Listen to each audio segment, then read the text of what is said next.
আজরাইল ফেরেশতা এটাই মানুষের রূপে চলো সালাম কালাম করে চলে গেলেন। মত বলে সবারই ডর হয় নাকি যে ভাই? আমিও চাচ্ছি যে এখানে 100 বছর বাঁচলে খুব ভালো। আপনিও চাইছেন একটা বুড়া 80-90 বছর বয়স হয়ে গেছে, লাঠি নিয়ে টুক টুক টুক টুক করে হাঁটছে। পোতারা নাতিরা যদি মজাক করে বলে শালা বুড়া তুই কতদিন বাঁচবি, আর তুই মর, দুনিয়া ছাড়, দুনিয়ার বোঝে আছিস, লাঠি থাকলে চালিয়ে দিবে, তুই আমাকে মরতে বলছিস, তুই মর। সবাই দুনিয়াতে বাঁচতে চায়। তখন সুলাইমান নবী বলছেন যে এটা মালাকুল মউত চলে গেল এখন সালাম কালাম করে। তো ওই পাঞ্জরে যে লোকটা বসেছিল ওর দিলে কিন্তু ডর হয়ে গেল। সুলাইমান নবী ওটা মালাকুল মউত না? তো হ্যাঁ।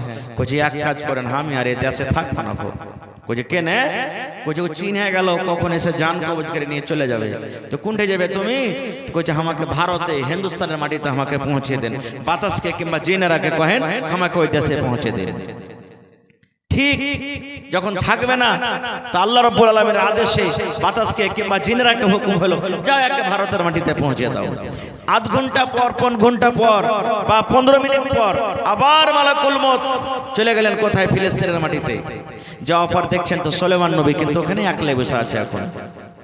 এবার তখন জিজ্ঞাসা করছেন সুলাইমান নবী একটুখানি আগে যে আপনার পাঞ্জরে লোকটাকে দেখুন তো, লোকটা কই? বলছে মালাকুল মউত ওই লোকটা তো তোমার ডরে তোমার ভয়ে অনেক জায়গায় চলে গেল। এবার সুলাইমান নবী তখন বলছেন ওরে সুবহানাল্লাহ, আল্লাহর লীলা কি, আল্লাহর বিধান কি? আল্লাহ রাব্বুল আলামিন আমাকে আদেশ করলেন, হে মালাকুল মউত ওই ফিলিস্তিনের মাটিতে আমার নবী সুলাইমানের পাঞ্জরে যে লোকটা বসে আছে এই লোকটার জীবনে মাত্র 15 মিনিট কিংবা আধ ঘন্টা সময় আছে। আধ ঘন্টা পর লোকটাকে তোমাকে লোকটার জান কবজ করতে হবে। আর ওই লোকটার জান কোথায় কবজ করবে?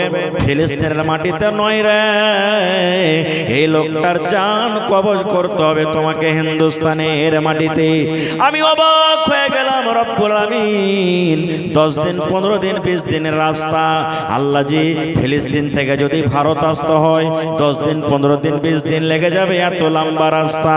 কিন্তু আল্লাহ ওর জীবনে তো মাত্র 15 মিনিট কিংবা আধ ঘন্টা সময় আছে।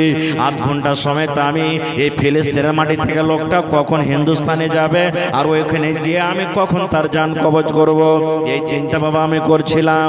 হে সুলাইমান নবী ওই লোকটার জান কবজ করে আমি এখন আপনার কাছে এলাম দেখার জন্য যে আমি আপনার পাঞ্জরে যে লোকটাকে দেখে গেলাম ওই লোকটার আমি জান কবজ করলাম কি লোকটা আপনার পাঞ্জরে বসে আছে,